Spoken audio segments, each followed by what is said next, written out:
بسم اللہ والحمد للہ والصلاة والسلام علی سیدنا و مولانا رسول اللہ وعلی آلہ وصحبہ ومن والاه اما بعد۔ سونے کی زکوٰۃ قیمت کی شکل میں نکالنے کی صورت میں کیا خریدنے کی قیمت کا اعتبار ہوگا یا بیچنے کی قیمت کا اعتبار ہوگا؟ تو جاننا چاہیے کہ اصل میں تو جو سونے پہ زکوٰۃ واجب ہوتی ہے وہ سونے کے ہی حصے پر واجب ہوتی ہے، یعنی مثلاً اگر 100 گرام سونا ہے آپ کے پاس تو اس میں سے آپ کو 2.5 گرام سونا زکوٰۃ ادا کر دینا ہے۔ لیکن اگر آپ سونے کی صورت میں ادا نہیں کرنا چاہتے ہیں، سونا نکال کے نہیں دینا چاہتے ہیں بلکہ اس کی جو قیمت ہے وہ دینا چاہتے ہیں، تو ایسی صورت میں یہ دیکھا جائے گا کہ موجودہ وقت میں وہ سونے کو، جیسا 20 کیرٹ کا ہوتا ہے، 22 کیرٹ کا، 24 کیرٹ کا، مختلف سونے ہوتے ہیں، تو آپ کے پاس کون سے کیرٹ کا سونا ہے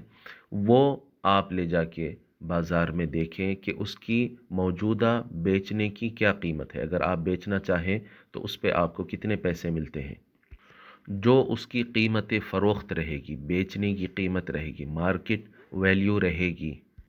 وہ معلوم کر لیجئے اور اس کا